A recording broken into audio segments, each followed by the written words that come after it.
You may begin. Good afternoon. My name is Cordell McGarry, and I'm with the Department of Procurement Services. And this afternoon, we'll be talking about the professional declaration of eligibility process for certification with the City of Chicago as a minority and/or woman-owned business. The professional declaration of eligibility process is an innovative way of allowing qualified attorneys and CPAs to assume the role of the certification officer in the review, verification, and recommendation of certification for individual businesses that are seeking to be certified as a minority-owned business or a woman-owned business. So in this particular case, again, the professional role that's involved in the process actually becomes the certification officer. Program guidelines for certification as a minority or woman-owned business is found in our regulations. They're in our website, which is listed below. There are regulations governing the certification of minority and women-owned business enterprises for people involved with non-construction contracts. And eligibility.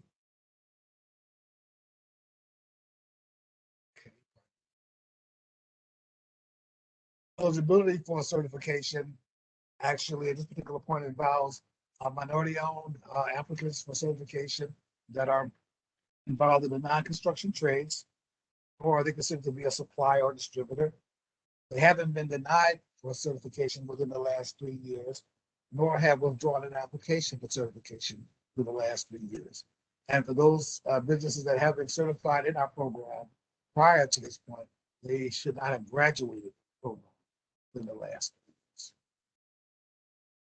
Requirements for the licensed professional, they should be an attorney or CPA, licensed in the state of Illinois and practicing for at least 3 years.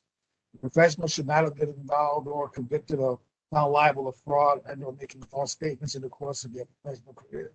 And those professionals that are involved in the process should not have an ownership interest or familiar relationship with the firm that they're engaging to seek certification for.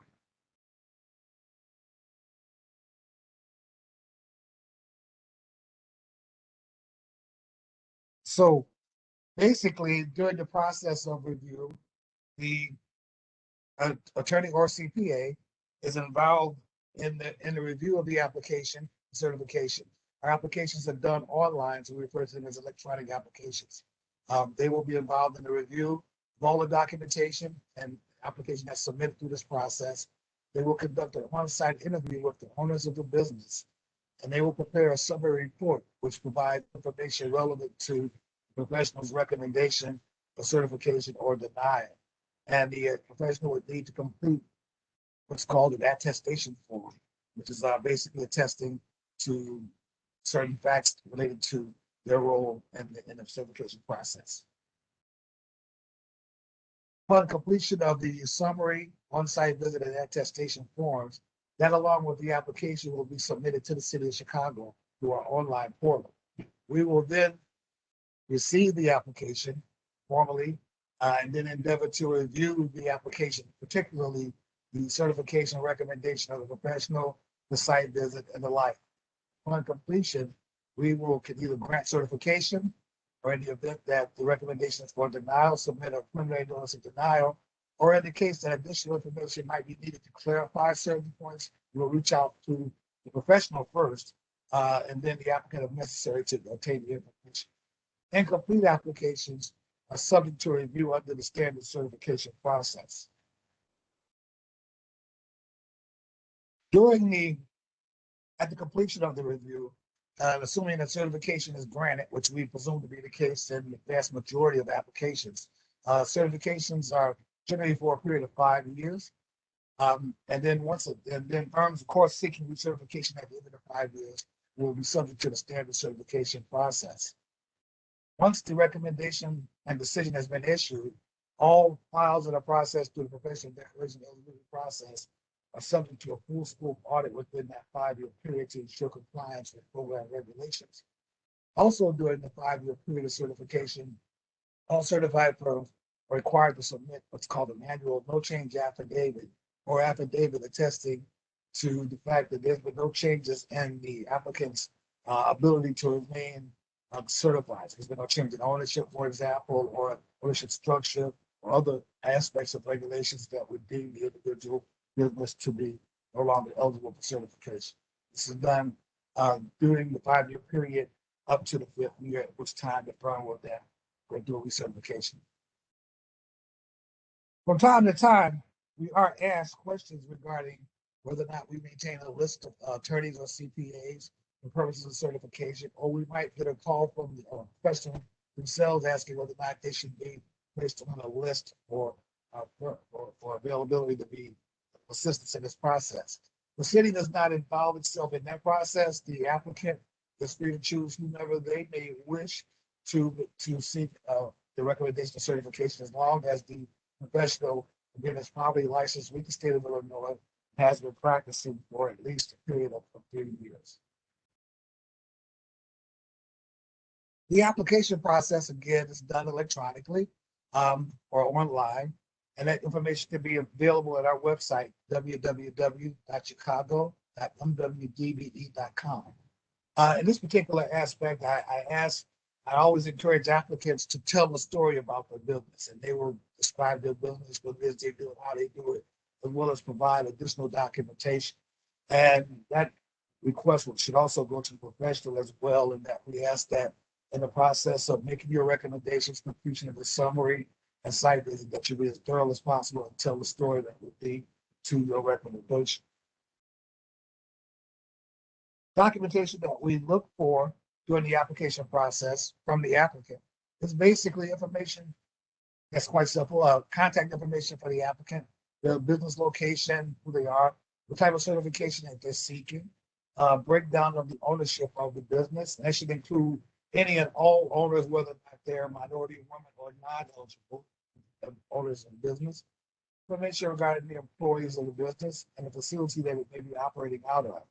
We do look for financial information, particularly corporate and personal financial returns. They normally recover a 3-year period, the most recent 3-year period, and the business licenses that might be required for the operation of the business. In some cases, professionals that are seeking to be certified, such as engineers, may be required to have an engineering license. That particular sense. So any licenses that might be required for the business in order to operate in the city of Chicago or practice their profession would need to be included with the application itself. Businesses are certified based upon the ownership composition, of course, being greater than 51%, but we also require the owners of the business that are eligible for consideration also have experience and technical background in areas that they're certified in. So, like, for example, if I am to be certified as an engineer, I would expect to have documentation that attests to my ability or my schooling or my training as an engineer. Again, licenses would be one way to demonstrate. We require that the application includes information about the experience of all the owners. That could be the resumes, documentation of their relationship with any professional associations, any equipment that might be unique to their ability to perform the work that's there, as well as contract information that they may have that attests to the work that they've done in a particular area that they're seeking certification. And other documentation that we require is we refer to as attachment 1, which is an individual statement of ownership form that's prepared by all the owners of the business, again, whether or not they're considered to be eligible minority or non-minority. Attachment 4 is referred to as an affidavit of social disadvantage. And basically, it's an attempt just to provide information regarding the basis for a social disadvantage that may be present in the application process or in the experience of the individual. Again, after review and approval of certification during the 5-year certification period, there will be a full review of the certification and the firm that's done by staff here in the city. Our goal is to try to review 100% of all the files that have been submitted throughout this process. Any discrepancies that we find that might be inconsistent with the program regulations could lead the firm to be certified. In the event of errors during the course of the audit, there are several processes that we look at. We look at variety of different types of errors, intentional and non-intentional. Any event that technical errors may have occurred that were, let's say, not intentional, say like, for example, failure to sign a tax return, or maybe leaving a line blank that perhaps should be completed. They won't, and they won't affect the certification outcome. We will basically try to work with the attorney or CPA to basically let them know of what the error was. And in the case that additional training or when we need it, we'll try to work with them in that particular way as well. In the event that the error may be intentional, such as perhaps one that may have been deliberately overlooked, it could result in the attorney or CPA or professional, in that sense, to lose eligibility for continued participation in this process. Substantive errors that were not intentional, that did affect the certification outcome, could be a little bit more involved, and could require perhaps additional penalties in the form of perhaps the professional adopting a compliance integrity. In the event that it occurs again, that professional will be barred from the program. The substantive error that wasn't intentional may be, let's say, in the course of filling out a statement, you may be required to fill out a statement regarding personal finances, and you inadvertently overlook some information which, if it had been in the document, it could have affected the certification outcome, but it wasn't done intentionally. Then our attempt is to try to work with the professional to overcome that. So again, we ask that you review the regulations and as a guideline for making sure that this information is corrected and done properly. In the event that an error has been intentional, it was done deliberately to cause a firm to be certified, not only will the firm be decertified on the basis of not being eligible, the professional will also lose eligibility to participate in the program. Information in that particular regarding the professional can be referred to the Inspector General's office or what state licensing board for any disciplinary actions that may or may not be occurred as a result of that. And also refer to our corporation counsel for possible prosecution under the city's small state ordinance. So again, it's important that the professional will be as thorough as possible, and not just the review of documents for determination of eligibility, but also in the reporting of information and the process of preparing the summary and making the recommendation. Again, you're stepping into the role of the certification officer, making a recommendation of eligibility in accordance with regulations regarding the program. How to get help? Call us. That's the best thing I can say. Our direct number is 312-744-4900. Option number one will give you access to the certification division, where we have a number of certification officers available to assist you to answer the questions you might have regarding the certification process. We can discuss what if scenarios with you. We're here to help. We recognize that each case is unique, and some are more involved than others. Again, we provide the regulations as a guidance, but we're also here to answer the questions you might have, provide to help you get clarification on the process. Pitfalls to avoid during this process, and again, I'm going to say the key word here is tell the story. The applicant should tell the story, but also the professional that's involved in the review of the determination of eligibility is asked to do the same. Incomplete applications, site visits, or recommendation reports can not only delay the process of actually reaching a certification decision, but also can result in a preliminary denial. So I would suggest avoid using terms in the certification summary that might say something to the effect of, refer to documents attached, or self-explanatory, things of that nature. It does not explain from your perspective why you're making the recommendation for certification. So be as specific as possible with regard to the basis on which you're making this recommendation. Sometimes we get applications for professional declaration of eligibility that are prepared by, let's say, the applicant themselves, thinking that that it's a form of self-certification. That is not the case. We normally will intercept those during the intake process and inform the applicant of the proper application to submit. But that has happened from time to time. During the course of the review, we may have a need to reach out to the professional, yourself, for information and to clarify an application. Our process is to reach out to the professional first if there are any questions regarding the application. In the event that we can't receive a response from the professional that was involved in the certification recommendation, we will have to reach out to the vendor. A failure to timely respond to the request for applications can result in applications being closed and no longer considered for certification. So we ask that you respond timely to request for certification and also that you fully respond to the request for information. Again, our goal is to help you in getting the application through the process. The payment that is referred to in the last line item here actually refers to the application fee that's payable by the applicant after the application has been reviewed by the city and accepted for processing. That occurs after an application has been reviewed or received by the city. We will invoice the applicant for the application fee. The application fee is $250, and that's normally payable upon receipt of the invoice, which will provide specific information as to how that payment can be. I know I've said a lot in a short period of time, but in the event that you have any questions, I'm more than happy to answer them. I will wait on the line in case you have any that you may want to ask now. In the event that you have questions that you may want to bring up at a later date, again, my name is Cordell McGarry, and my direct number is 312-744-7666.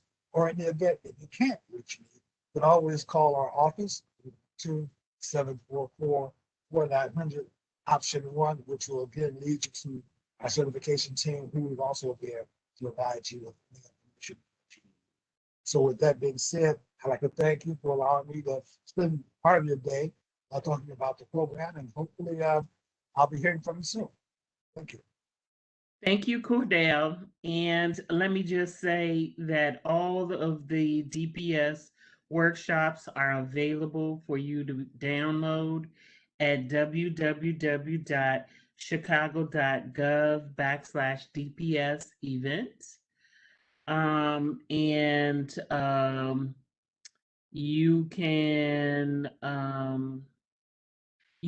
also see a copy of this recording at www.youtube.com/Chicago DPS. I would just ask that once you get to the Chicago DPS, you have to go to the search area to search the various recordings so that you can find this one. And you will find it by its workshop title. Last but not least, I would say that if you miss this recording, the next time that we will offer this workshop will be in 2022. We just have a few more workshops for the end of this year, but we will have, like I said, archived recordings of the workshop. Cordell has been nice enough to give his information. And if you look up this PowerPoint at the first link I gave you, www.chicago.gov/DPS events, you will get the PowerPoint, and it has his email address in there. So if there are no further questions, what we will do is end this session for today. I would say thank you to Cordell for that wonderful presentation. And I also will thank you for watching, and have a great rest of your day. Stay safe, stay well, wear your mask, social distance, get your shot. And hopefully at some point soon, we'll all be back together again. Thank you. Have a wonderful rest of your day.